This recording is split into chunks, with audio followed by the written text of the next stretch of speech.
Ini nyari daun saga buat obat batuk. Kita ambil aja sih beberapa lembar.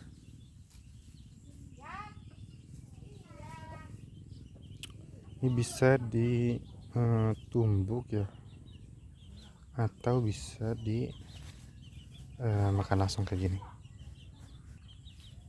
Bismillah.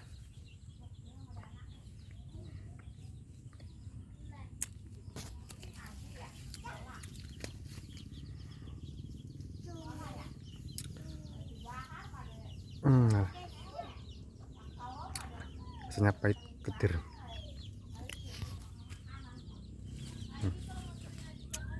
Karena lagi musim batuk kak.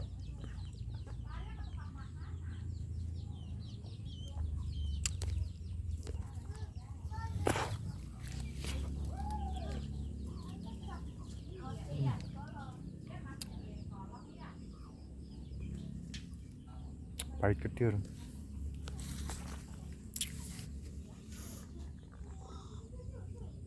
Tapi berkhasiat.